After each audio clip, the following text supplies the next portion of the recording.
Hey everybody, welcome back to the Tipsy Ghosts. We're your tipsy hosts, Sarah, and Lindsey. Hey guys. Hello. Hey, it is a new year, which means we're going on new investigations this year. We are. We have a couple that are unplanned, though. Quite a few. We got one a month. More than two. It is early on in the year. We have more than two that are unplanned. So, I don't know, dream big. What do you want to do this year? Do we get out of Missouri, Iowa, and Kansas for maybe one this year? Yes. I think so. We've already got two scheduled. We've already gone to Arkansas. Went to Arkansas. We've got a Nebraska. We've got an Illinois. Arkansas, well, was it in? Yeah, I guess it was this year. Dream place to go, or just even a fun place to go. I know of a repeat I'd like to go. I'd like to go back to Farrar. Okay. Because I feel like we didn't get do a ton private of stuff there. investigation. Yeah. I feel like we Which didn't is still get in a lot Iowa, but that's okay. It is in Iowa. I feel like we just didn't get a lot of stuff there, but it's a fascinating location I'd like to revisit. I agree, but I definitely want to go either with us or a very small group of us people we know. Edinburgh as well, because I didn't get to do that one. I'd like to go there. Oh, yeah, for sure. That was a good place. Mm-hmm. Those are my repeats that I'd like to do. Okay. Those are doable for sure. Do you guys have repeats you'd like to do? Beatty. I want to go back to Beatty. That Beatty was the would be OG. fun. Yep. That was going to be mine. Really? Yeah, Beatty. Okay. I guess we could go back to Glore. No, I'd like to take her to Brumley. Brumley Canshin. Oh, yeah. Okay. In the castle. The Ozarks. Okay. Yes. Yeah, we could definitely do that. The castle. One that I'd like to do this year is the Crescent Hotel. I definitely want to go there. I've been asking every time. I've never been there. What would you do? Would you do like a one-nighter? Or can you do a two-nighter? What would you do? I don't know. I would do one night. It's a definitely drivable distance. Yeah. One night's not fine. Far. If we leave early enough, just like to make it worth it. And I don't know because I've never been there. I know that's a shock. But on the shows, I've seen that its sister hotel down the street is also a haunted location. So you could even make two locations out of this. You could. So maybe go back to it is what I'm trying to say. The thing with these two places is that they don't do private investigations, obviously, because they're giant hotels. So you go on a ghost tour at night. Elms, like what we did there. Kind of like the Elms. You go on a ghost tour. There's a little bit more the Elms didn't do any investigating. I remember they had EMFs and they would try to do EVP sessions while we were on the tour. Because I remember going down to the basement, the morgue area, and we did an EVP session. Okay. Lights out. But then you get to stay in the haunted rooms. So it is a beautiful hotel. It's in a beautiful location. I'm all for going. Okay. What if we took a slightly longer road trip? Okay. Like where? Maybe Colorado? Are you wanting to go to the Stanley Hotel? Maybe I do. Love that place. It's so beautiful up there. It's so beautiful. And what if we went in the summertime? It's so beautiful. It's more than an overnight drive. It'd be probably a weekend situation, I think. But I think that's doable for a weekend. What do you think? Absolutely, yeah. Ooh. Let's put it on our list. You think summer? Maybe August? It's a good place for summer because it's not too hot. Mm-hmm. It's cool. It is very cool. Where would you like to go? Well, I hadn't really thought about it. What about Waverly Hills? Where's that again? It's in Louisville, Kentucky. Bobby Mackey's. Bobby Mackey's is in Kentucky too, isn't it? Do you think they're close to each other? I mean... That's just me saying they're in the same state. Which, honestly, are they? Question mark? They are an hour and a half apart from each other. I think a weekend trip is doable. If it means we get to go to Bobby Mackey. And Waverly Hills and Stanley Hotel. That is... Fuck yeah, that's amazing. The weekend of my dreams. That would be 2 separate weekends. Would be able to do Stanley and... No, they're in different directions. Bobby Mackey and... driving from Colorado to Kentucky. Waverly. 2 different weekends. Weekend of my dreams. We'll look into it. I'm going to look into it and see if they have 2 back-to-back. All right, who gets to grace us with our presence? Your presence. I'm going to grace you with my presence. Thank you. I'm going to grace you with my presence. I am going to grace you with my presence. Oh, thank God. Thank you. Through a little true crime. True crime. Yep. True crime. I brought back an old friend. You did. Nobody else joined in. I thought you were going to. There was a big inhale. I read it wrong. You cut me deep. I'm so sorry. I really read that situation. Do you want me wrong. to do that again, or is it not going to feel organic this time? Yeah, do it again. Do it again. I'm going to grace you with my presence with a true crime story. True crime. God damn it. I joined in. Thank you. You're welcome, Poitston. That's all that we need. That was really rude. She took a breath and everything. I got you. You are a little puckwudgie, a little trickster. If I hadn't joined in, it would have just been you again. We are going to Canada. Oh, Canada. Yeah, I'll get behind that one. And we are going to talk again about the Royal Canadian Mounted Police. Ooh, the RCMP. Mounties. Our CMP is going to make an appearance in this episode. Are they the Mounties? It's the Mounted Yes. Police. Thank They're you. the Mounties, yes. Okay, I'm like, did I make that up? AKA Mounties. The Mounties. We are going to July 30th of 2008. Oh, I was pregnant. I was in college. Oh. We were on summer break from college. I probably did summer classes. Oh, I did not. Trying to get my credits in. I was working as a nurse and pregnant with my daughter. 2008. The setting is all going to be on a Greyhound bus. Tim McLean, he was a carnival worker who was returning home via the Greyhound bus. He had just finished working at a fair in Edmonton and was returning to his home in Winnipeg. So Tim McLean, he sat near the back of the bus just in front of the toilet. And at 6:50... That's oddly specific. He was I wasn't sitting in the row, expecting- yeah. like right in front of it. So I'm he's with at you. the back. Okay. He's by the shitter. He is. So at 6:55 p.m., the bus stops in Erickson, Manitoba with a new passenger, Vince Lee. So Lee sat near the front of the bus, but eventually he moved to the back of the bus at another rest stop. By the toilet. Uh-huh. By the Push toilet. that bus. Everybody move to the back of the bus. That's what he did. Yeah. What is that from? Go ahead. I'll Okay. find it. He was a tall man in his 40s with a shaved head, and he was wearing his sunglasses at night. Sunglasses at night. Yes. I could sing it again. My sunglasses at night, so I... Keep going. No, I'm done. McLean didn't really talk with Lee, even though they were sitting by each other, and he fell asleep against the window with his headphones on. And it was when he was asleep that the attack began. So McLean is asleep. He's got his head against the window, his Are you headphones saying on. McQueen? McLean. Thank you. Like M-Clean. Got it.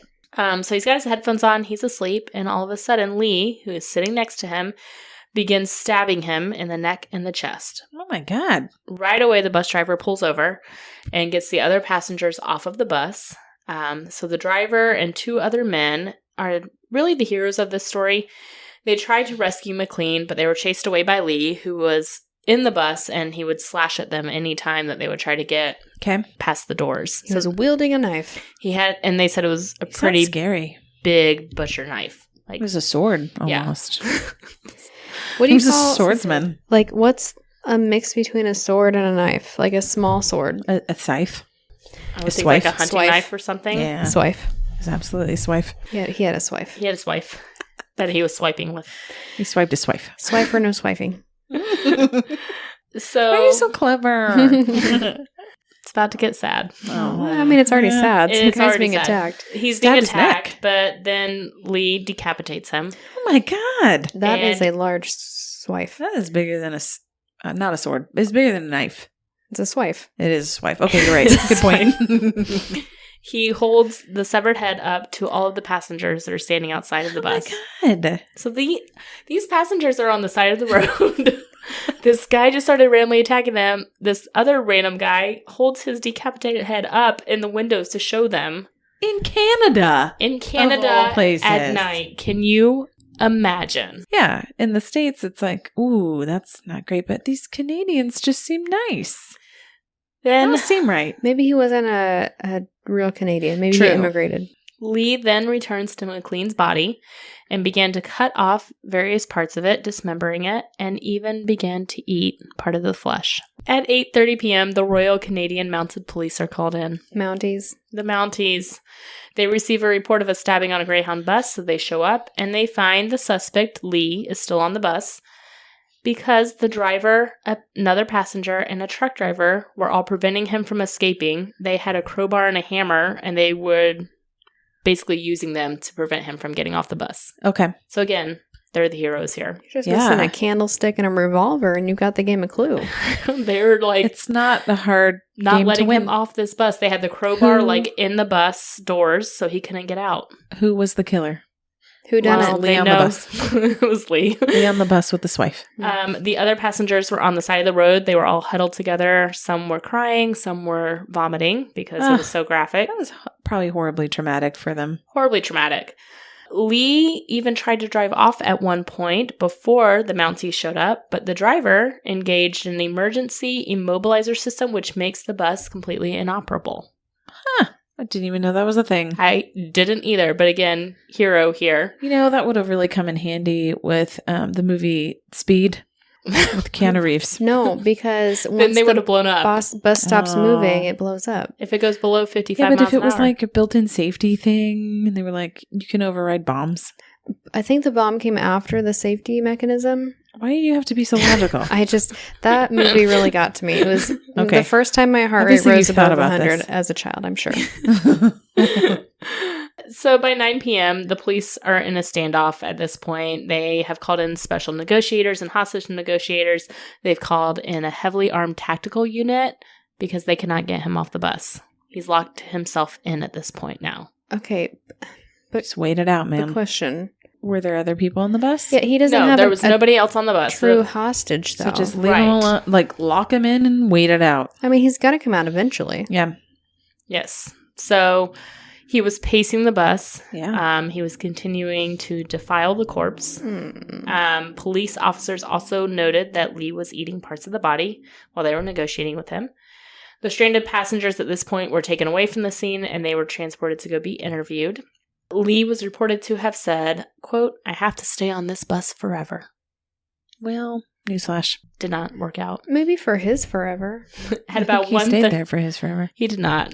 At about 1:30 a.m., so just a few hours later, he attempted to break through a window to escape, and Mounties got him right away. They arrested him They were after. window level on their horses. What a dummy. You could just be like, hey, look over there. Try and break the window. Like, the bus is not surrounded.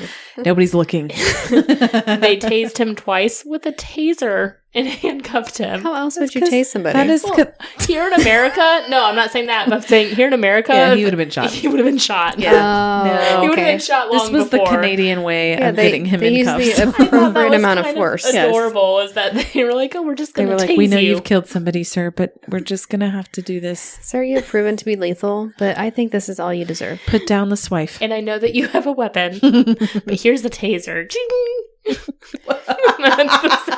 Is it metal? It sounds like jingle bells. That's what tasers make in Canada.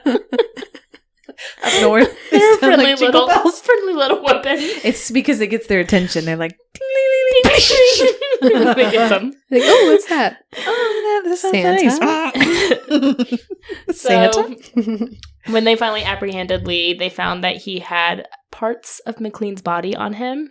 He had his ear, nose, and tongue in his pocket. Oh, boy.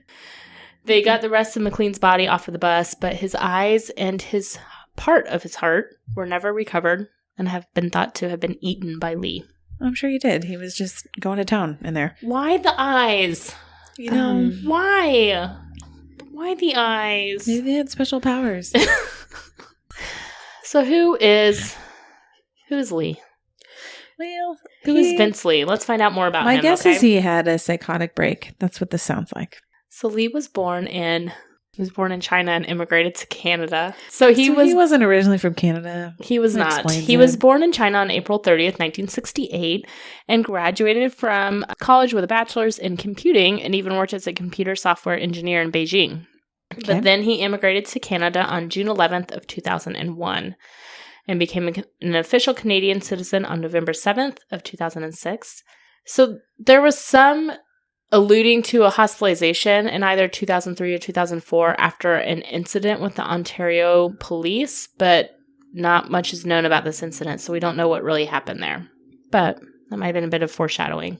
So once he came to Canada, he was working basic entry-level jobs, which is kind of sad considering he was like a computer software engineer. Yeah. He was married, he had a wife named Anna, and he was just work whatever jobs he could find to support her. So he worked at a church They described him as being happy and doing a good job despite his language barrier.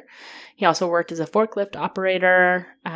He worked at Walmart, McDonald's. He delivered newspapers. He just kind of did whatever he could. Yeah, none of this stuff is leading on to that he's going to eat people's eyeballs and hearts. No, none of it.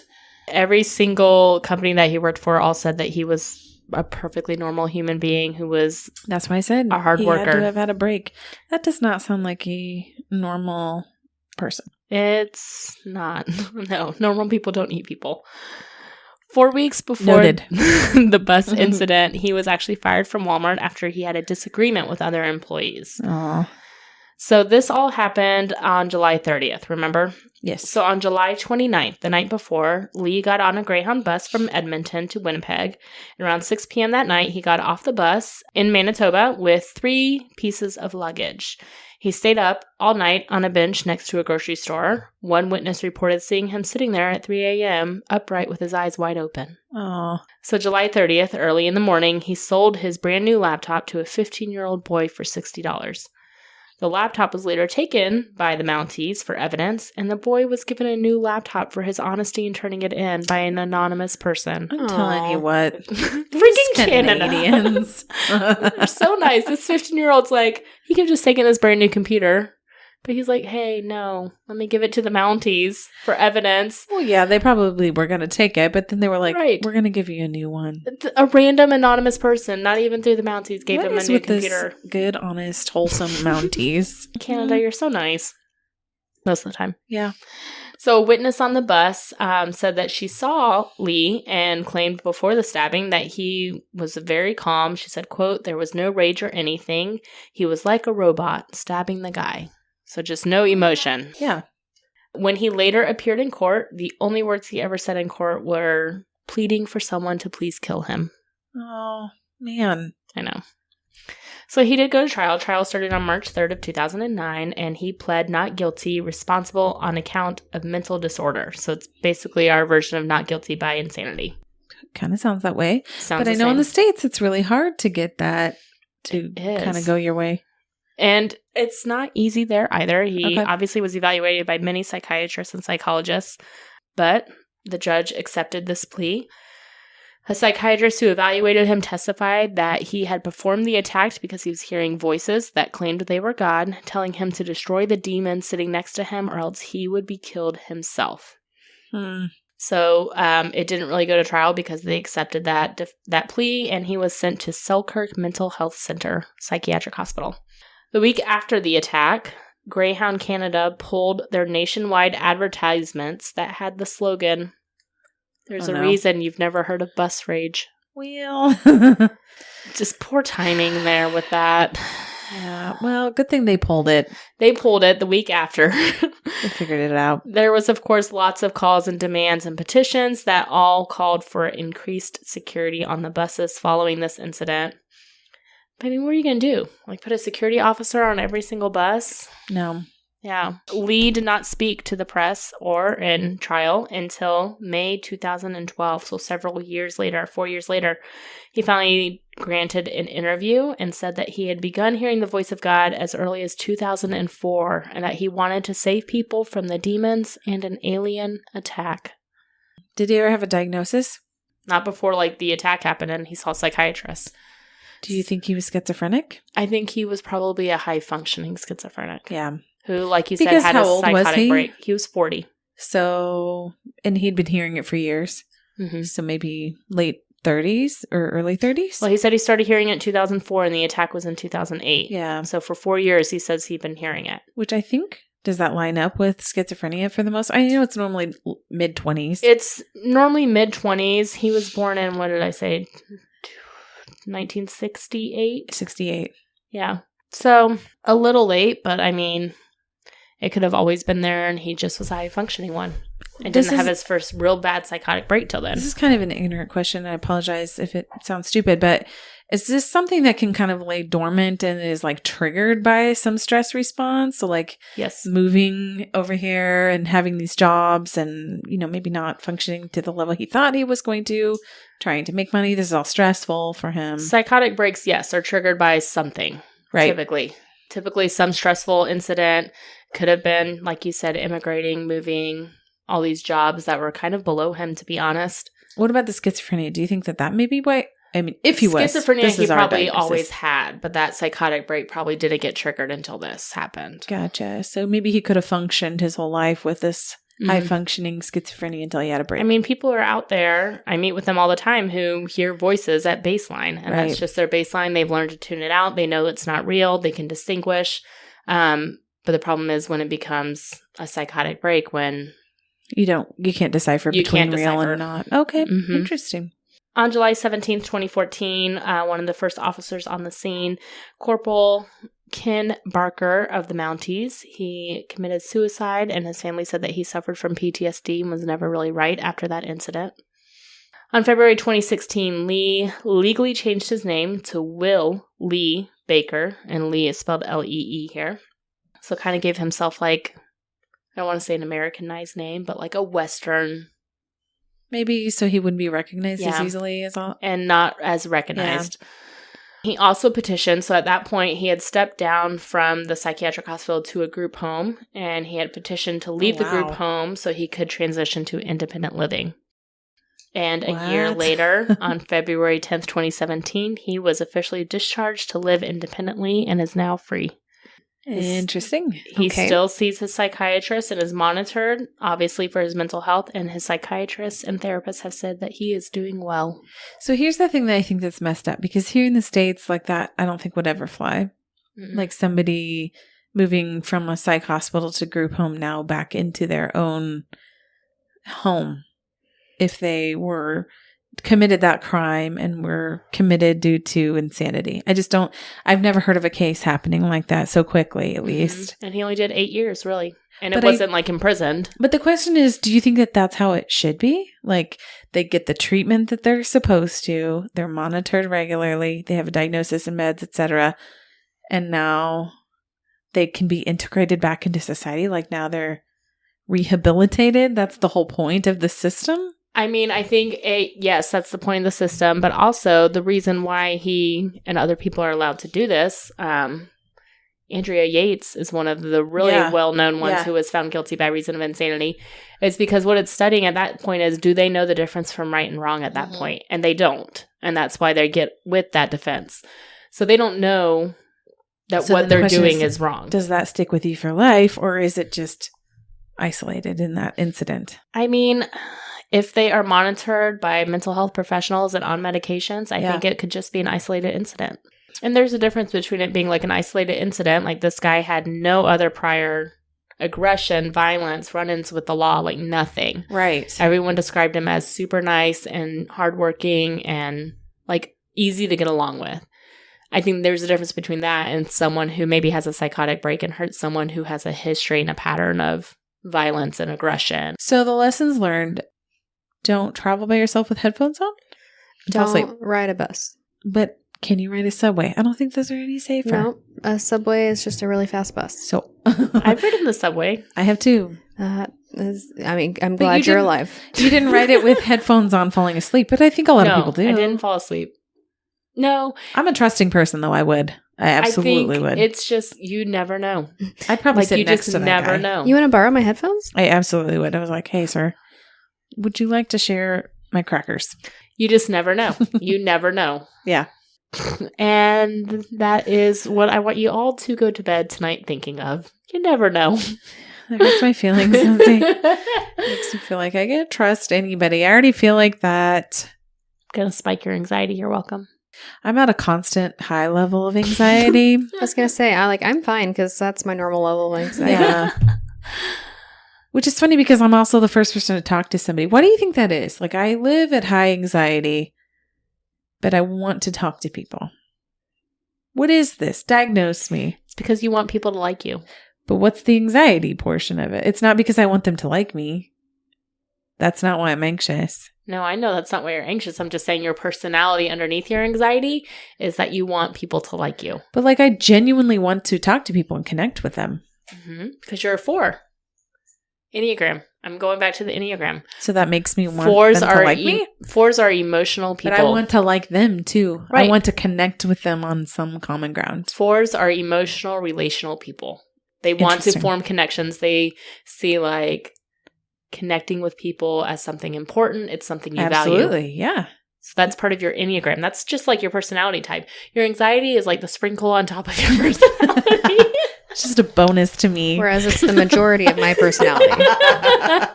As a 6, your anxiety connectivity is a strong like, part. Yeah. Your anxiety is like, I have to talk to these people. And then you make a connection with them? Rarely, but sure. Rarely. You two are the exception. We're the exceptions. Oh, okay. Yay. We are the only exception. Paramore. I like that song. Thank you. I like Paramore. Well, All thanks right. for that downer. Appreciate that. You are welcome. I thought you would enjoy a Canadian Mountie story. I do. And it also had like some good parts. I had the bus driver and these other people being the heroes and saving everybody else. Unfortunately, they were kind of overshadowed by the It's cannibalism. a very gruesome story, yes. Decapitation and I'm glad he was able to get well. yeah. I'm glad he was able to get help. And listen, this was in 2008. It's been how many years since then? It's And 14 he's still years. doing well. And that's his only isolated incident. It'll be 15 in July. Thank you for asking. I can see you looking. 15 years. And that's, I mean, listen, he got the help he needed. All right, guys, thanks so much for tuning in this week to our episode. You can always catch us at thetipsyghost.com with our socials linked from there, or send us an email at thetipsyghost@gmail.com. Please give us a 5-star rating and a great review anywhere you listen to podcasts. We really appreciate it, and it really does help. All right, thanks so much, guys. We will catch you next week. Okay, bye. Bye.